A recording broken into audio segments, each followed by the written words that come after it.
600 miles to get from the research facility in the Soviet Union to Berlin. He was in no condition to say anything coherent. And it was only a week later that we had something much bigger on our hands. The Cuban Missile Crisis.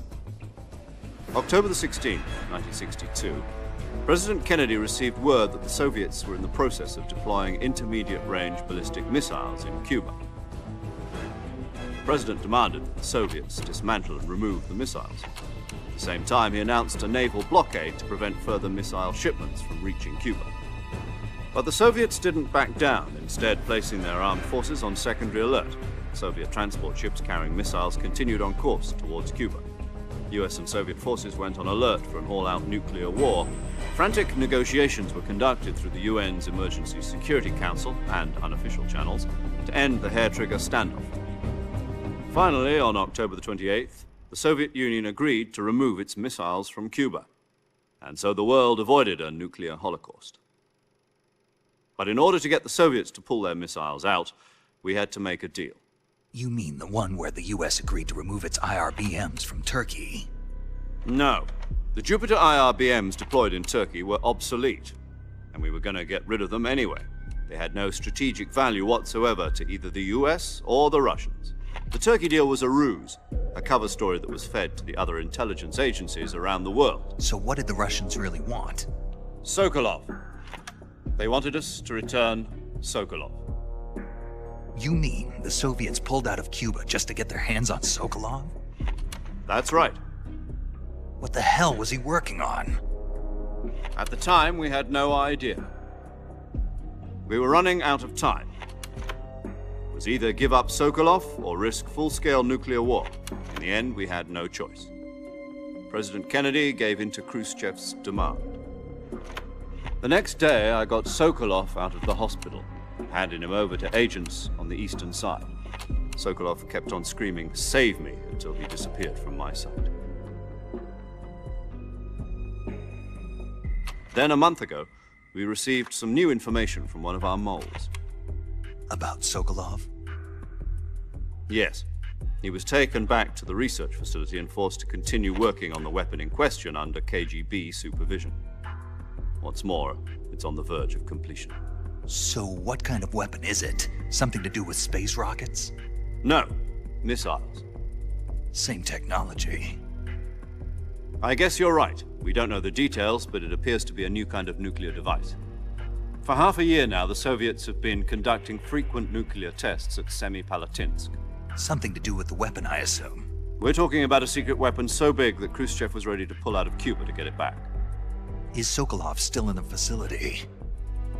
No. According to our intelligence, he's in Selinoyarsk, a place in the mountains about 3 miles to the west that's known as the Virgin Cliffs.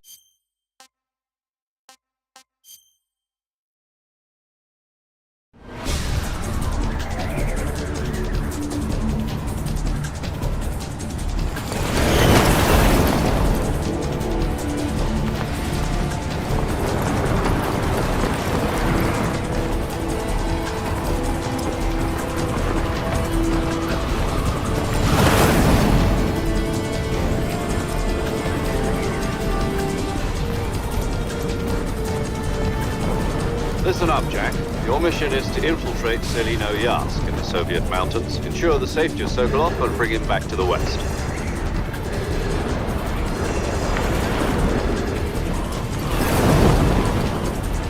If we don't get Sokolov back before that weapon is complete, we'll be facing a major crisis. The clock is ticking.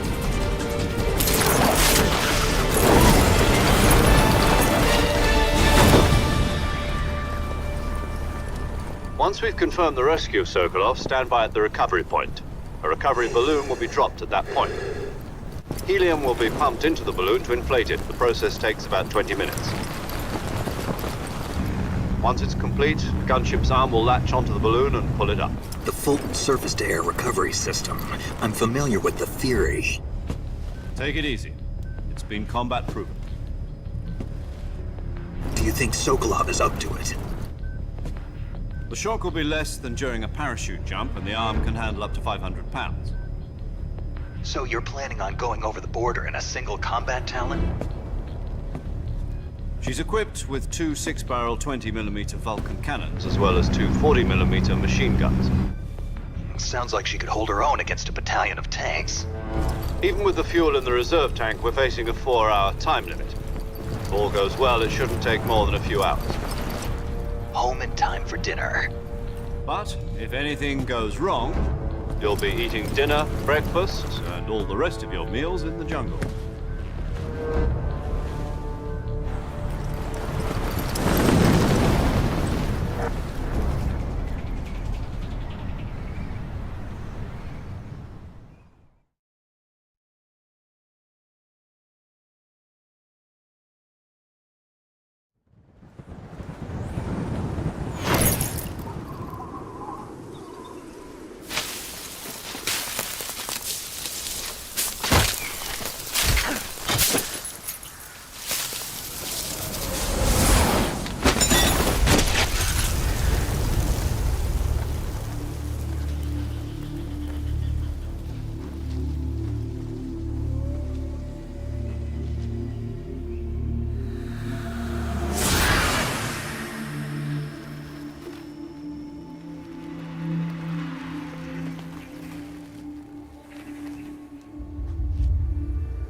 Do you copy? You're already in enemy territory, and somebody might be... From here on, your codename, you're not to mention your... What, you don't like snakes? What do you mean? Well, you've eaten one before, haven't you? In survival training. I'm glad to hear that. I don't know if I... Be careful. What about... I'll be... This will be... You... This... Another... You're complete... Great. Now I see why you asked me if I like...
Snake, where do you think you're going?